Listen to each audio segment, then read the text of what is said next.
from Clarkston, Michigan, the greatest city in the world. It's the Jose Aliaga Show. Jose Aliaga knows everyone. Get to know him as he interviews some of the most fascinating people from the greater Independence Township area. And now, broadcasting from the studios at Clarkston High School, the home of the state champion Wolves, here's Jose Aliaga. Welcome to the Jose Aliaga Show. Today we have an exciting guest. His name is Dr. Bob Hallett. He's well-liked, well-known, and I tried 3 years to get him to come today to the studio, and finally, after 3 years, he's here today. Welcome to Dr. Bob Hallett. Good to be here, Jose. Thanks for inviting me. Sorry it took so long to get here, and try not to make that such a long period of time next time. Thank you. It's an honor and privilege to have you here.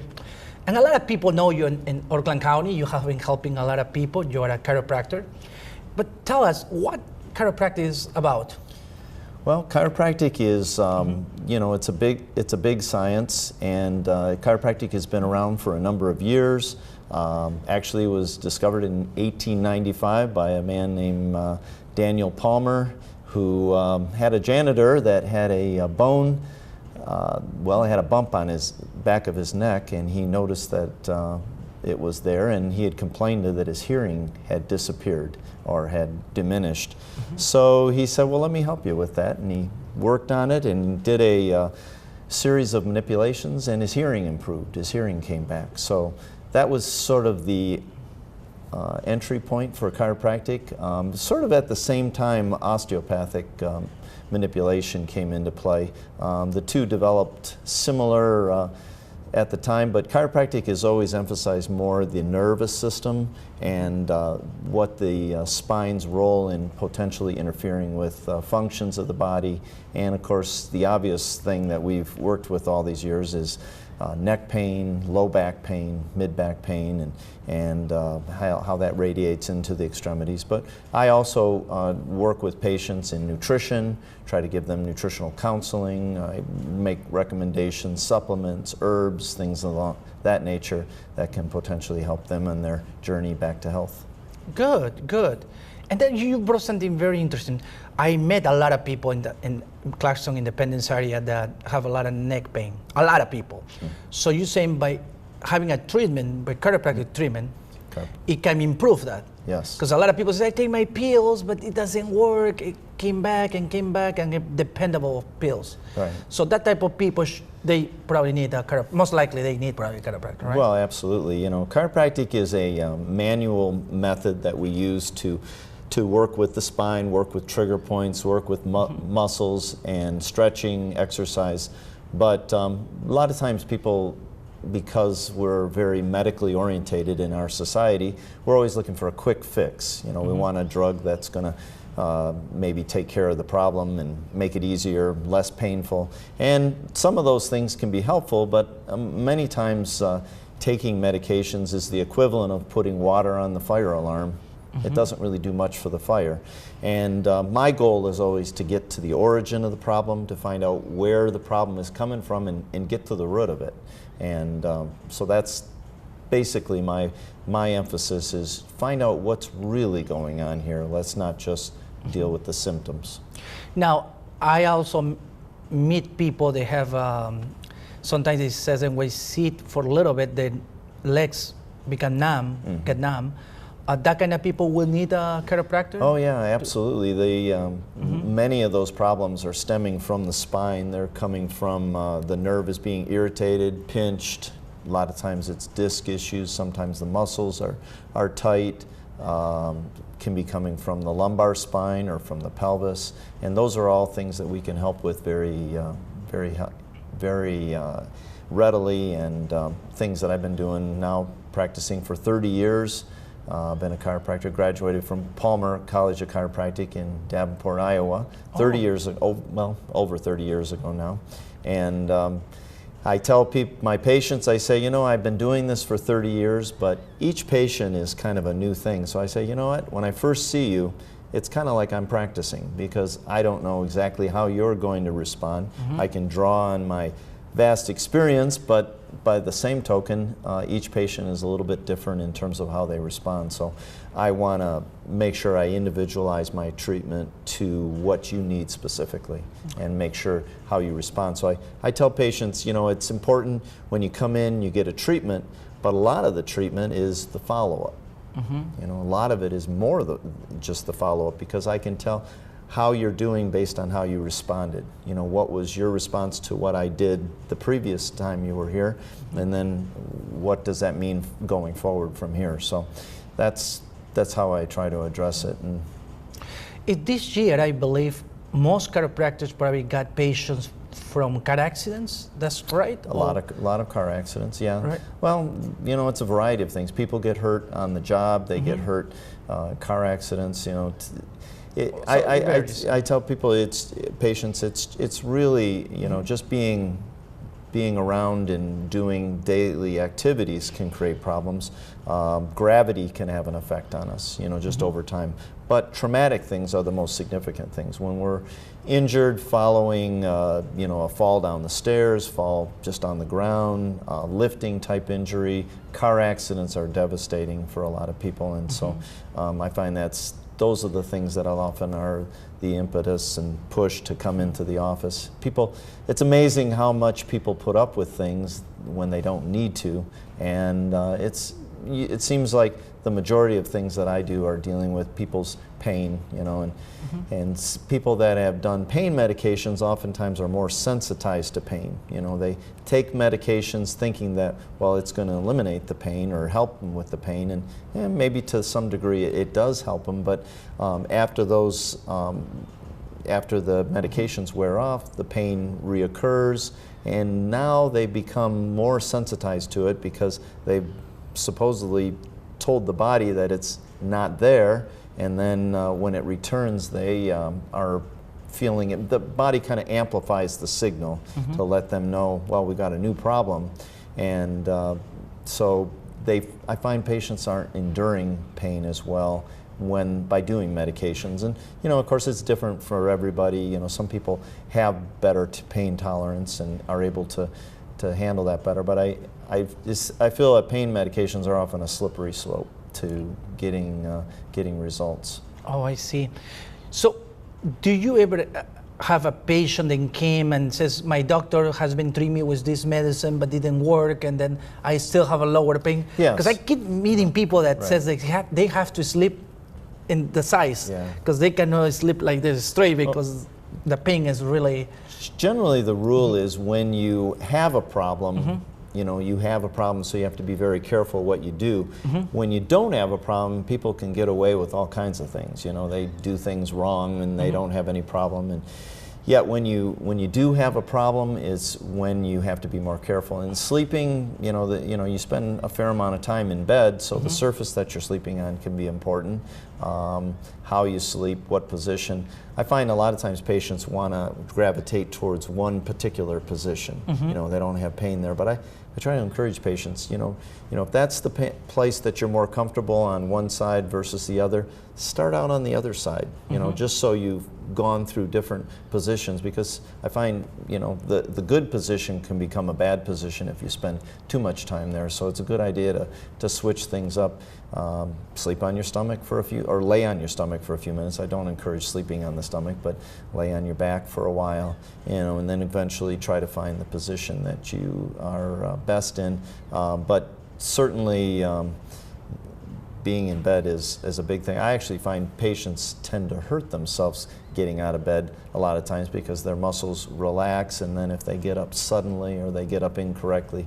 So I spend a fair amount of time encouraging patients to, you know, use proper procedures getting up, and you know, some people listen well and some people still end up getting themselves in trouble. But so do you see what is the most of the age that you see, the patient's age, like seniors, adults? Or You know, it goes across the whole spectrum. I take really? care of infants. I've taken care of babies that have been a few hours old to people in their 90s. So there's really no age restriction on it. Anybody that has a spine. And really, you know, obviously our procedures, how we go about adjusting a baby would be different than how we do an adult, or certainly you know, somebody that's advanced in age. You know, we use more conservative methods. You know, chiropractic basically comes from the word, the Greek word meaning done by hand, and so most of the things that I do are done with my hands, and you know, so that's why I say they're manual methods. But I do have an instrument that you know, has a controlled amount of force that it can that can be used, and so sometimes that's ideal, especially for babies or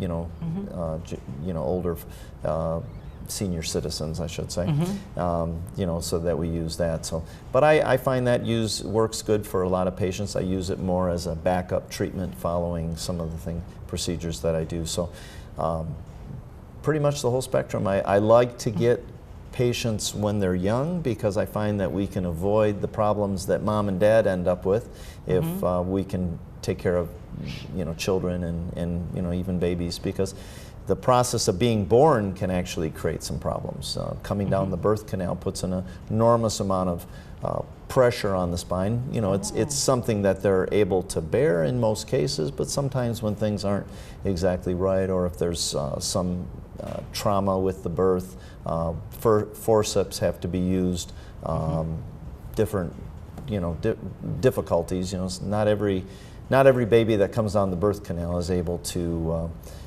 it comes out smoothly. So I know my wife was in labor with our firstborn for quite a few hours, and so, you know, I suppose the more time that the baby is in there, more potential for pressure on the neck and, you know, some of those delicate structures. So I like to get a fresh look at in infants, you know, so that they can get a good start.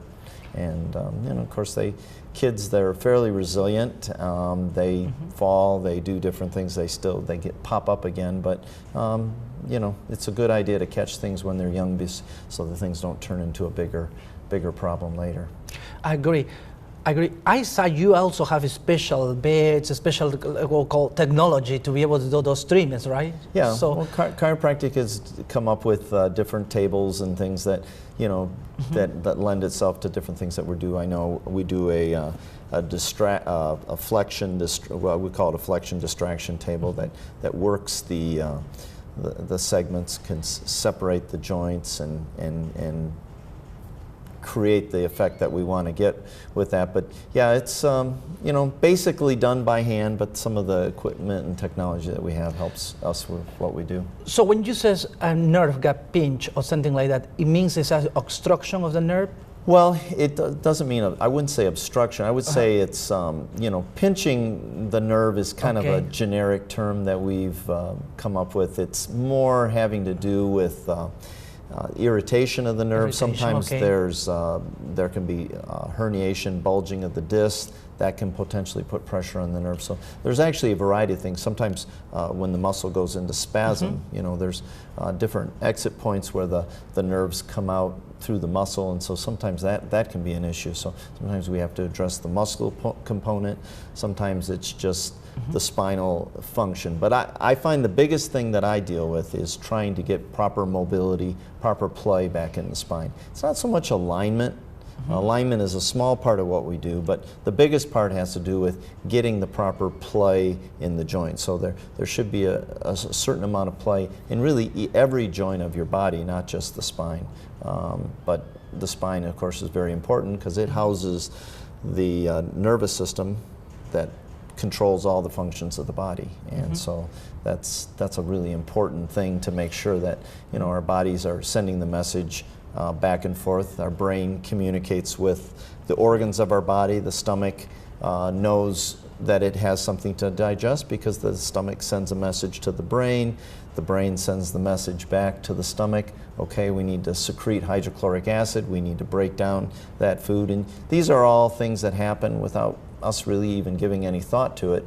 How many minutes, or how many times, I'm sorry, our heart beats in a minute?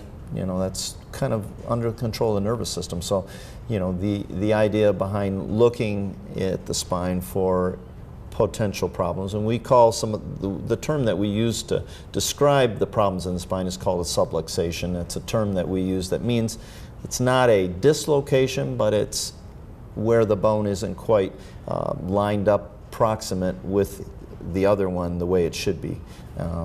So that's kind of what I'm looking at. I'm looking at more what we call the motor unit function of each one of them, how they relate with one another. It's kind of like the rowers in the boat. You know, if we got a bunch of rowers and they're pulling the oars, you want them to be synchronized, and you want that motion to be right. And if that gets out of sync, that can create problems with the movement of the boat and the other rowers, and it's the same way in the spine. So we're always looking for those abnormal motions, and a lot of those things are, a lot of signals show up in the muscles, the muscular system. So I look at the muscles, you know, and then of course the ligaments are some of the deeper tissues, and those need to be addressed, looked at as well. They don't have as good of a blood supply, so we're always trying to get a good blood supply into those ligaments so that they heal up quicker if there's been any trauma or injury to them. Oh, I see. I didn't know that, and probably a lot of people that are watching right now probably didn't know about that. You know, yeah, maybe. You maybe gonna have a good people calling you or something like, hey. I'm certainly willing to take care of anybody. Yeah, and then I wonder. Now, people in does a lot of sports when they were, you know, younger, and they were in football and all that. They're probably more likely to have a problem later around. Potentially, you know. I mean, I don't find there's any one steadfast rule with that. I've taken care of athletes that are past their prime. They were in college football, and I'm thinking, oh, I'm going to find all kinds of things, and they look pretty unscathed, and yet you get kids that are involved in sports, high school sports. I think that high school sports is often sometimes the screening ground. You know, my kids were involved with the Clarkson Chiefs, and they were they played with that, and that's, you know, some people were like, oh, you let your kids play football, and I'm, well, you know, football is, you know, you've got a lot of padding on. You know, there's rules and ways that you're supposed to tackle, and they taught them how to play football there. They taught them the proper way to do things. And you know what? The other kids that they played with are, you know, not necessarily that much bigger than they were. Oh, with my kids, actually, they were. My kids were dinky. But yet, I find when you get older and you get into junior high or middle school or high school, there can be a wide divergence between kids and sometimes the maturity level. You know, if kids are less mature, you know, they're, you know, with boys, you know, testosterone is a big factor, you know, and so you don't have that in the younger football. So, but yeah, injuries that occur, people play football, sometimes, you know, if they're not doing it properly, that can be a big factor, using their head when they're not supposed to, instead of using their brain, I guess. So what kind of sport is the one, now we're talking about sports, yes, are the one that most people will get more injured? Maybe soccer? Football, American football? Oh, I think volleyball, football is a big one. Tennis, football, soccer, you know, basketball. You basketball. know, yeah, because you know they're turning, they're pivoting, they're moving on the court. You know, there's definitely a lot of factors that come in. You know, I see more with the knees and the ankles and that type of thing with basketball. Soccer the same way, but certainly the back is an important part of that. You know, you're taking falls, you're doing things, but you know the surface that you're on. When you're on a hardwood floor, it's different than when you're playing on a grass. Of course, when you play indoor soccer, that's another story. Okay, and what kind of profession do you think is people are watching? What kind of profession do you think most likely we need to see a chiropractor? Like construction, maybe somebody's in construction, or it depends. They're people that sit at their desk, and data entry. There's a lot of stress with that, and the wrists, the elbows, the shoulders, with the neck, the upper back. Construction work, is another thing. Obviously, I take care of people that operate heavy machinery, and that takes its toll. If they're constantly turning their back, turning their neck one way all day long, that can be, so there's actually, I don't know that there's, I think everybody should see a chiropractor for an evaluation and just, find out what they specifically have going on that may need be addressing. You don't know until you've looked for something. Once you look at them and you see that what they've got going on, you can make some good comments, some suggestions to make some changes in their lifestyle. And of course, if you can correct some of the problems, then that's all the better for them going on into the future. True. Very good points. I didn't know much about chiropractor. Usually, most people probably when they feel the worst, then they decide I need to get this fixed, And well, it's usually pain that motivates people. I find that's and a lot of times it's a lot of pain. I'm just shocked at the amount of pain that people put up with. Headaches, for example. People put up with headaches. I've seen headaches go away after an adjustment. So usually it takes a little more than an adjustment, but one adjustment. But I've seen people that have put up with headaches for 30 years, and now all of a sudden they got an adjustment and they're feeling better. So to me, that's like, people tell me they don't have headaches, they just have normal headaches. And I'm like, there is no such thing as a normal headache. If you're having headaches, you should look into it, find out what's the cause behind it, and try to address it. And then that's what I do. That's what I love about what I do too. It's I've got tools that I can address things and really help people. Sometimes things that people have put up with a long time, and I'm just disappointed when people are always so orientated towards medications. They want to take a medication. I know the commercials make it look like, well, if you take this pain pill or if you take this muscle relaxer, somehow that medication goes magically to the area. And it's a very systemic thing when you take a medication, and it's a very generalized approach. And I'm not saying that those things don't help the situation, but a lot of times it's not quite the same as going right to the area and finding the root cause of it. So. No, it's true. And good point. Most people will get that approach. Oh, I just got something out of the corner. I get CVS, whatever, or anything. Get something, drugs, whatever, for the pain relief, right? And something like that. But we've all seen the drug commercials. Of course, if you look at all the side effects, they have to list those on there. It's like, I think maybe the pain's not so bad. I don't know. No, you're absolutely right about that. And probably people watching this today, they probably realizing, hey, that is right. I should see a chiropractor, and that is why you bring a good points out there. And I know people that actually went to your services are very satisfied with your work, and I know a lot of them. You try to do a good job. Yes. Now people say, yeah, Dr. Hallett is really good. He helped me out. I have a neck pain, and several other people. And then here's a good question. I know you treat some Hispanic people before. Yes. I know some of them.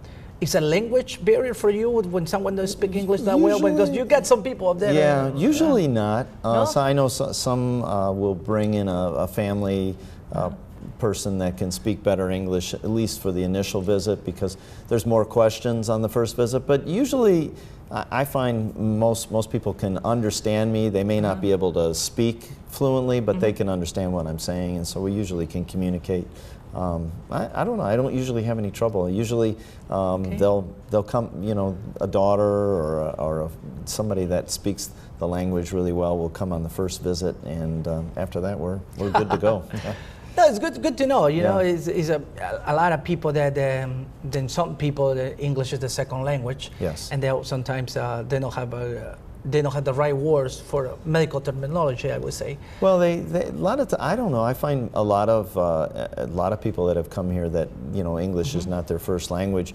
They're just not confident necessarily to speak one-on-one, but they usually are getting the understanding. So I don't usually have occasionally I'll say something that goes over their head, but I can always clarify.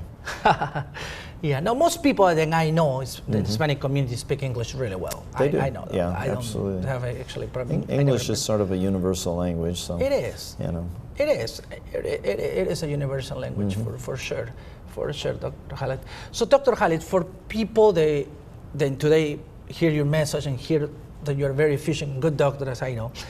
If somebody want to contact you, is Facebook the best way? You have a Facebook page? I have a Facebook page. I have I have a website. Website too. What is the website? Can you tell me the website? HallettChiro.com. Okay, it's there, I think. I have a email, drbob@HallettChiro.com.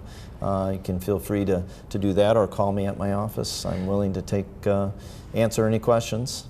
Oh, be careful, there's people up there will call you like, Yeah. vroom, vroom, vroom, like. That's fine. What's your number though?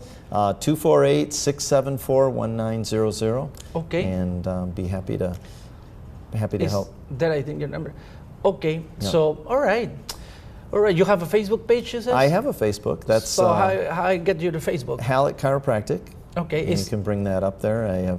But it's a like page or? It's a page you can like. Yep. All right. Yeah. And then I have a Google Plus page too. So. Oh really? You can find I think you can find links to that all on my website. But yeah, I do post things to my Facebook and Google Plus page several times a week. So, putting helpful hints and things that can be used by my patients. So if somebody right now who have a question or something can email to you, what is your best email? drbob@hallettchiro.com. Okay. drbob@hallettchiro.com. Good. I want, because sometimes people watch and try to get a paper and write down. Oh, you put it up on the screen. Cool, it's right there. Oops, I'm looking there. Yeah, because people may have questions about that and all that.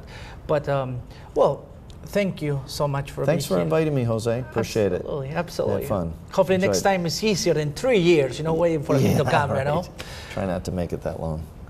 Well, that's all for today, and we're gonna have another special guest probably next week. And for someone that wanna be in our show, please you can contact us on Facebook page, the Jose Aliaga Show on Facebook, or you can call us at 248-736-7163. If you have any comments for Facebook, please feel free to write a good comment there. If you have any bad comments, don't write anything, please. Thank you and have a blessed day. Bye-bye.